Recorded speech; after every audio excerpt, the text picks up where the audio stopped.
As we face the potential for strong storms overnight, we want to remind you that it is Severe Weather Awareness Week in Ohio.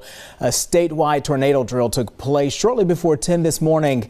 NBC4's Jackie Gillis caught up with Franklin County Emergency Management to hear how it went. Warning sirens were activated in Franklin County for 3 minutes, which is longer than the usual tests that happen every Wednesday at noon. Experts I spoke with say that today went well.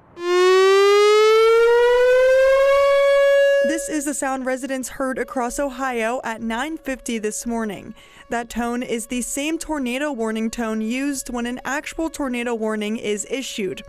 The point of this drill is to offer up the opportunity to practice and strengthen our emergency plans. If it's an actual tornado warning and we're sounding the sirens, your first reaction should be, I need to get, inside a structure, get to the lowest level, and preferably a room that has no glass and no windows. Franklin County has 198 sirens spread throughout, and the director of the Franklin County EMA, Jeff Young, says they all worked properly this morning. Every week we test them, and there's typically something that needs to have some level of maintenance done on it, which is why we do that test weekly, and so now when we need them, that we know they'll all work. Young says the purpose of these sirens is to inform you that if you're outside and severe weather is heading your way, you need to get to an indoor safe area as soon as possible. That's why you want to pay attention. They're not designed to wake you up from a sound sleep in the middle of a building. Last year, Ohio saw 74 tornadoes touch down,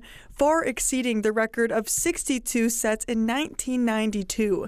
Young says people in Franklin County are aware of the devastation tornadoes can cause. There's a lot of anecdotal stories about how the sirens went off, woke people up, they started to react, their mobile devices went off, and then they took shelter, and it helped them. It's all part of being informed, knowing where you're going to get your trusted information, and being weather aware, knowing your surroundings, which makes you better prepared so you can take action to protect you or your family. Young says it's important to prepare for all types of severe weather, including tornadoes and flooding.